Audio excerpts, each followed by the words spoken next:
l'étranger depuis son investiture en avril dernier. La parole est à vous.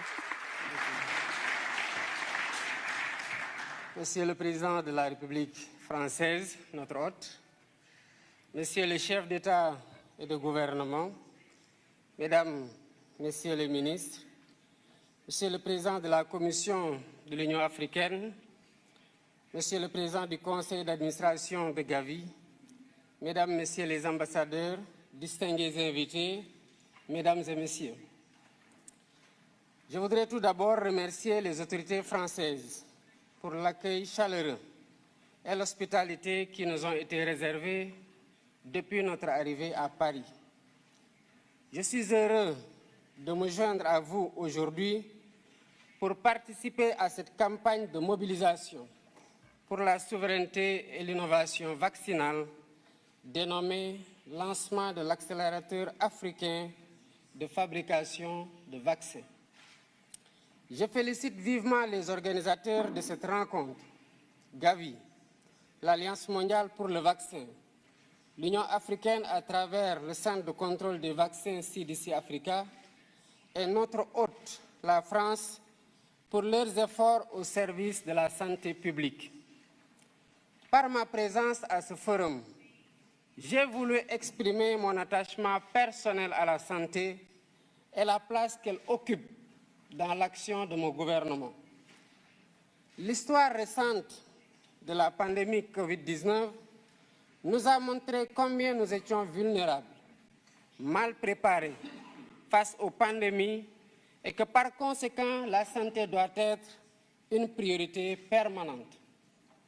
Il y a un peu plus de 4 ans, la Covid avait fortement bouleversé nos systèmes de santé et mis en danger les programmes de vaccination qui étaient alors relégués au second plan, devant l'urgence, évidemment, de lutter contre la pandémie.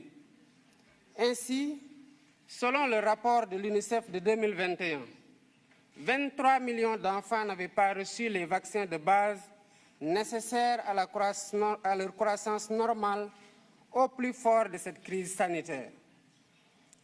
La pandémie avait surtout mis en évidence les disparités structurelles qui existaient déjà entre pays développés et pays en développement en matière de vaccination. Bien que l'Afrique représente environ 20% de la population mondiale, son industrie de vaccins fournit à peine 0,25% de l'offre mondiale. Le continent est encore largement tributaire d'autres régions du monde pour couvrir ses besoins. C'est dire l'immensité de la tâche qui reste à accomplir pour la souveraineté vaccinale de l'Afrique. Mesdames, Messieurs, en consacrant cette rencontre au lancement de l'accélérateur de la production des vaccins en Afrique, AVMA, Gavi et l'ensemble de ses partenaires s'inscrivent dans la voie pour corriger les points faibles du continent en matière de riposte face aux pandémies, tels que le manque d'équipements et de médicaments, mais surtout de vaccins. Nous avons vécu cela pendant la pandémie Covid-19 avec l'arrivée tardive et en nombre insuffisant des vaccins. Un des défis majeurs pour l'Afrique aujourd'hui, c'est de produire des vaccins, des médicaments et diagnostics, mais également d'accéder aux plateformes de commercialisation pour participer pleinement à la lutte contre les menaces sanitaires futures.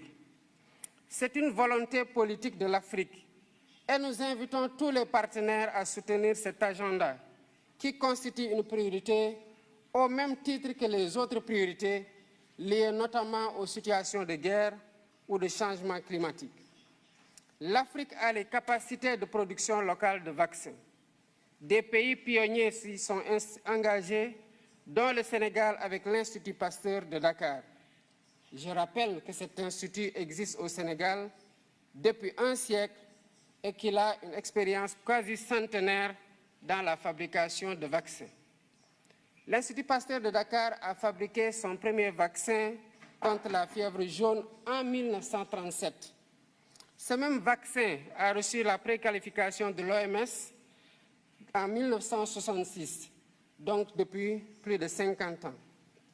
Dans la perspective de la consolidation de ces acquis et de la réalisation de l'objectif de l'Union africaine de produire sur le continent 60% des vaccins utilisés sur place d'ici 2040, l'Institut Pasteur de Dakar a initié, avec le soutien du gouvernement sénégalais, un ambitieux programme de développement industriel estimé à 252 millions de dollars.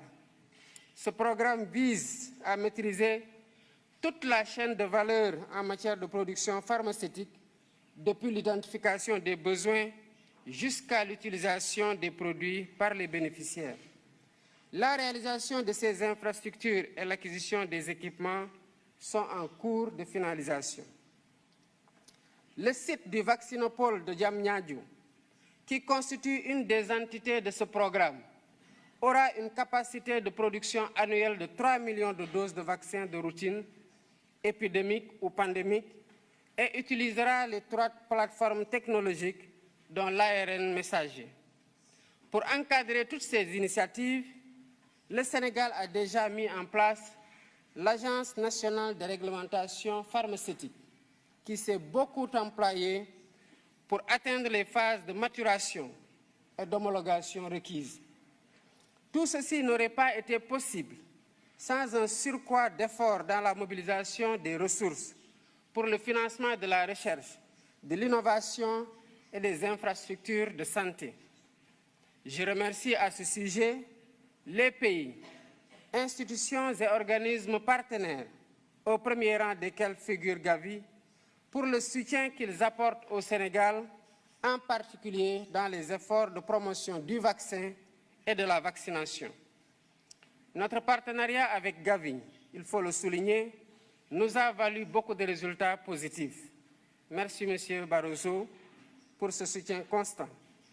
Il a beaucoup contribué à l'efficience de notre programme national de vaccination et à la lutte contre la mortalité infantile. Contre la mortalité infantile et précoce. Je sais que Gavi fait la même chose dans d'autres pays avec des rendements aussi appréciés en matière de prévention sanitaire, de prise en charge médicale adéquate et de lutte contre la mortalité précoce. En tant que pivot essentiel de la solidarité et en reconnaissant des immenses services qu'il rend aux pays bénéficiaires, Gavi mérite le soutien continu de la communauté internationale. C'est la raison pour laquelle, en ma qualité de président de la République du Sénégal, je lance un appel à tous les pays et institutions partenaires afin qu'ils contribuent généreusement à la reconstitution des fonds de Gavi pour la période particulièrement de 2026 à 2030. Soutenir le financement de Gavi, c'est aussi investir stratégiquement et à un rythme plus soutenu dans la protection de nos enfants, des générations actuelles et futures. Je serai engagé dans cette campagne pour Gavi et je vous invite tous. Ensemble, mobilisons-nous. Je vous remercie pour votre aimable attention.